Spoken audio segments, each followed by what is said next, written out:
Hi friends, welcome to my channel. ఇప్పుడు నేను చదివి వినిపించబోయే చందమామ కథ పేరు దొంగ తేలు. అర్ధరాత్రి వేళ మంచి నిద్రలో ఉండగా పక్కన అమ్మో అన్న కేక విని సుజాత ఉలిక్కిపడి నిద్ర లేచింది.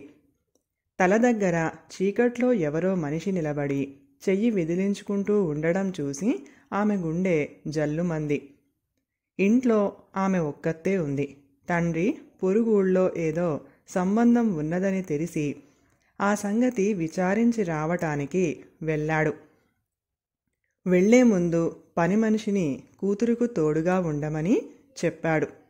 అయితే అనుకోకుండా దాని భర్తకు జబ్బు చేసి అది ఇంటికి వెళ్ళిపోయింది. సుజాతకు ఒంటరిగా ఉండక తప్పలేదు.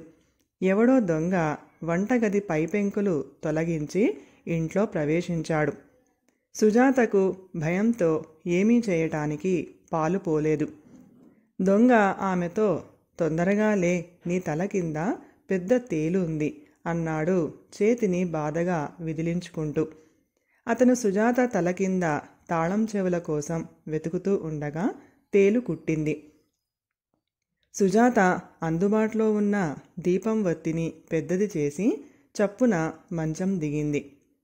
దొంగ దిండును పక్కకు తోసి అక్కడ ఉన్న పెద్ద నల్ల తేలును కిందికి విదిలించి చెప్పుతో కొట్టి చంపేశాడు.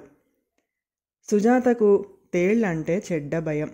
దొంగ సమయానికి రాకపోతే తేలు తనను తప్పక కుట్టి ఉండేదే. ఆమెకు దొంగ పట్ల కృతజ్ఞతాభావం ఏర్పడింది. దొంగ ఇంకా బాధపడుతూ ఉండడం చూసి ఆమె అతడి వేలుకు కరక్కాయ అరగదీసి రాసి పాతగుడ్డల పొగ వేసి వేలు మంట పోయేందుకు ఊదుతూ కూర్చుంది. దొంగ ఆమెకేసి చూస్తూ, ఇంత ఇంట్లో ఒక్కదానివే ఉన్నావేం? ఒంటరిగా ఉండటం ప్రమాదం అని తెలియదా అన్నాడు. ఇలా ఎప్పుడూ ఉండను. ఈరోజు మా నాన్న పొరుగురు వెళ్ళాడు. చూడబోతే చదువుకున్నవాడిలా ఉన్నావు. ఇలా దొంగతనానికి ఎందుకు బయలుదేరావు అని అడిగింది సుజాత. దొంగ దిగులుగా ముఖం పెట్టి, అంతా చెబుతాను. నా పేరు మురళి.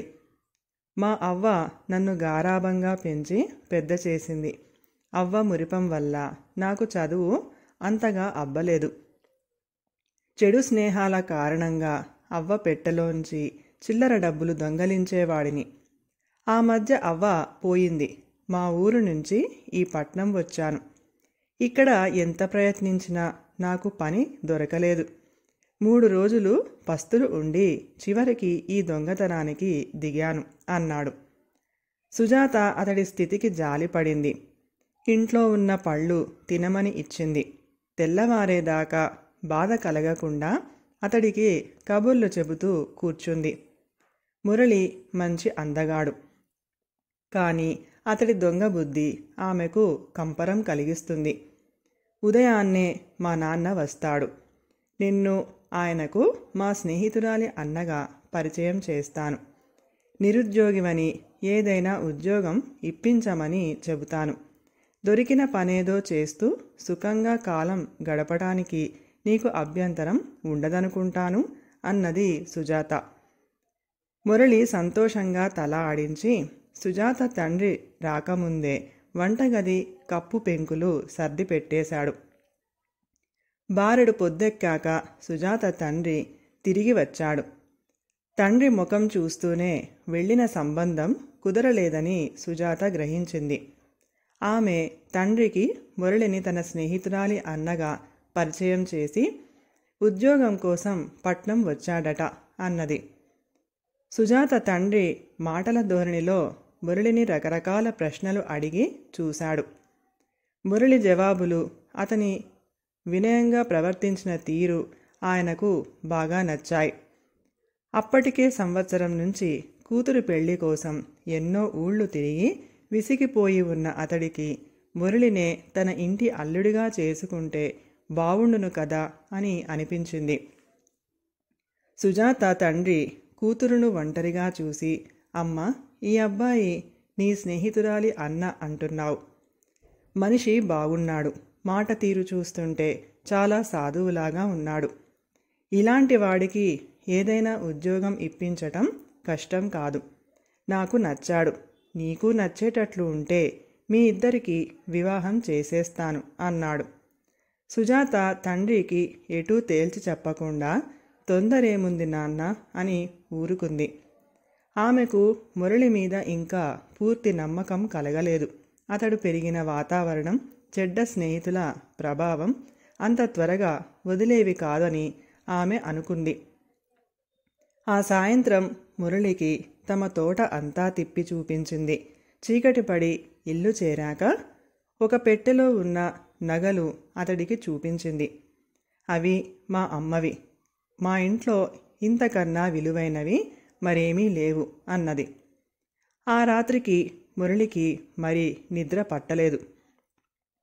అతని కళ్ళ ముందు సుజాత చూపించిన నగలు తళుక్కుమంటున్నాయి. ఆ నగలు ఎత్తుకుపోయి అమ్మి ఆ డబ్బుతో హాయిగా బతకవచ్చన్న ఆలోచన అతడికి కలిగింది. అలా కాక బ్రతికినన్నాళ్ళు ఒకళ్ళ కింద నౌకరీ చేస్తూ కష్టపడటం ఎందుకు అనుకున్నాడు. ఇలా ఒక నిశ్చయానికి వచ్చి మురళి ఒక రాత్రివేళ నగల పెట్టె తీసుకొని పెరటి దారిన పారిపోయాడు. అతడు కొంత దూరం వెళ్ళి నగల పెట్టెను దగ్గర ఉంచుకోవటం ప్రమాదం అని భావించి నగలు మాత్రం తీసుకుందామని పెట్టె తెరిచి ఉలిక్కి పడ్డాడు. నగల మధ్య నల్ల తేలు ఉంది.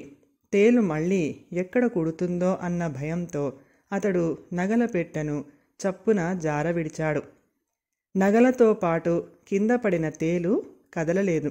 అది బొమ్మ తేలని గ్రహించిన మురళి దాన్ని పక్కకు తోసి నగలు తీసుకుంటూ ఉండగా వాటి మధ్య ఒక చీటీ కనిపించింది. అది సుజాత రాసినది.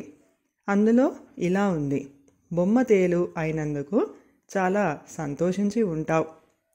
తేలులా కనిపించి కుట్టకపోతే పర్వాలేదు, కానీ వానపాములా కనిపించి విషం కక్కితేనే ప్రమాదం. నిన్న నీవు దొంగలా కనిపించి హాని చేయలేదు. ఈరోజు ఈ ఇంటికి కాబోయే అల్లుడివి అయ్యే అవకాశం ఉండి నగలు దొంగలించుకుపోతున్నావు. నా తండ్రికి నచ్చిన నీలాంటి మనిషి భర్త కాకుండా పారిపోతున్నందుకు ఆనందిస్తున్నాను. ఉత్తరం చదివి మురళి దిగాలు పడిపోయాడు.